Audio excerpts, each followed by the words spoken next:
भारत के सभी राज्यों की खबर SNS न्यूज चैनल पर, खबर जो आपको रखे सबसे आगे।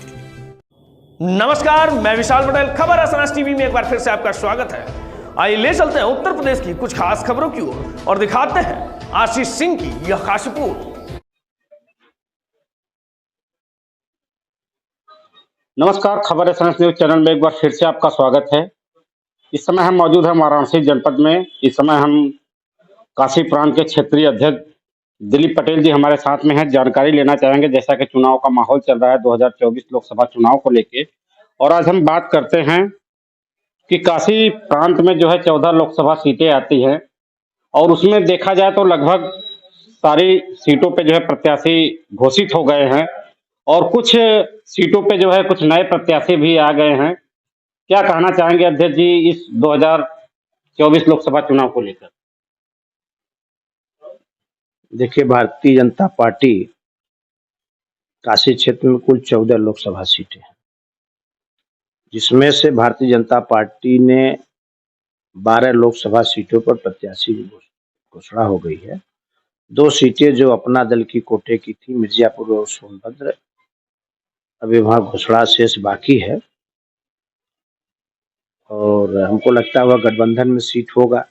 जी, जहां तक आप चुनाव की बात कर रहे हैं, इस बार भारतीय जनता पार्टी एनडीए सहित अपने सहयोगी दलों के साथ उत्तर प्रदेश में 80 सीटें जीतने का लक्ष्य रखा है। और निश्चित तौर से जैसा कि आम जनमानस का झुकाव है देश के यशस्वी प्रधानमंत्री नरेंद्र मोदी जी के प्रति, आम लोगों का विश्वास है, मोदी जी के गारंटी पर लोगों को विश्वास है और लोगों ने मन बना रखा है इस बार उत्तर प्रदेश में 80 में से 80 सीटें भाजपा को जिताएंगे, सहयोगी दलों को जिताएंगे।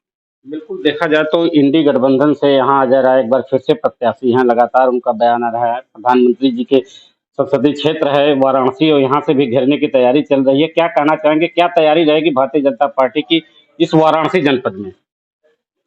देखिए, वाराणसी लोकसभा में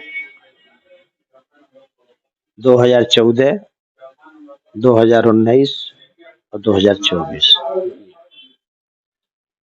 यहाँ वाराणसी में हर हर मोदी, घर घर मोदी, हर घर में मोदी मोदी है, मोदी ही मोदी है हर घर में। जिस तरीके से माननीय प्रधानमंत्री जी ने यहाँ के सांसद होने के नाते अपनी जिम्मेदारियों का अच्छी तरीके से निर्वहन किया है, पूरे बनारस का कायाकल्प हुआ है।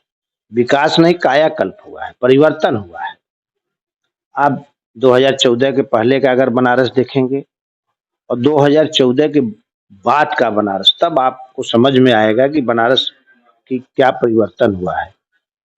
गंगा घाट चले जाइए, देखिए घाटों की साफ सफाई, घाटों का निर्माण, पार्कों का निर्माण, सड़कों का चौड़ीकरण व सफाई, रात में बिजली की व्यवस्था, सड़कों पर उजाला। इसी के साथ साथ बाबा विश्वनाथ धाम के बनने से बनारस के आम छोटे छोटे व्यवसायी, चाहे ठेला पटरी वाले हों, चाहे छोटे दुकानदार हों, चाहे रेस्टोरेंट के लोग हों, चाहे होटल वाले हों और चाहे रिक्शे वाले लोग हों, टेम्पो वाले लोग हों, सबकी आय बढ़ी है और सब लोग खुशहाल में हैं। इसी के साथ टाटा कैंसर अस्पताल माननीय प्रधानमंत्री जी ने बनारस को दिया है। रुद्राज कन्वेंशन सेंटर, इंटरनेशनल स्तर का कन्वेंशन सेंटर बनारस बना, TFC बना और माननीय प्रधानमंत्री जी के आशीर्वाद से बनारस में क्रिकेट का इंटरनेशनल स्टेडियम बना। कितने फ्लाईओवर बने, रिंग रोड बने, यानी कि बनारस का पूरा कायाकल्प माननीय प्रधानमंत्री जी के आशीर्वाद और नेतृत्व में हुआ है। जहां तक आप अजय राय जी की बात कर रहे हैं, हमें अच्छी तरीके से याद रखनी चाहिए कि अजय राय जी विधानसभा 2017 में भी चुनाव हारे और तीसरे स्थान पर थे। लोकसभा का भी चुनाव लड़े, वो तीसरे स्थान पर थे। इस बार भी विधानसभा का चुनाव उन्होंने लड़ा, तीसरे स्थान पर थे अपने विधानसभा में। तो ये हम कह सकते हैं कि जो इंडी गठबंधन के प्रत्याशी हैं, कांग्रेस और सपा के, उनके पास कोई प्रत्याशी ही नहीं था चुनाव लड़ने के लिए।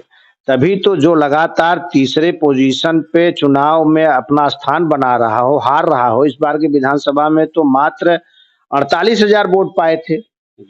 तो 48,000 वोट पाने वाला एक विधानसभा में तीसरे स्थान वाला प्रधानमंत्री जी के सामने चुनाव लड़ के चुनौती दे, ऐसा कहाँ है?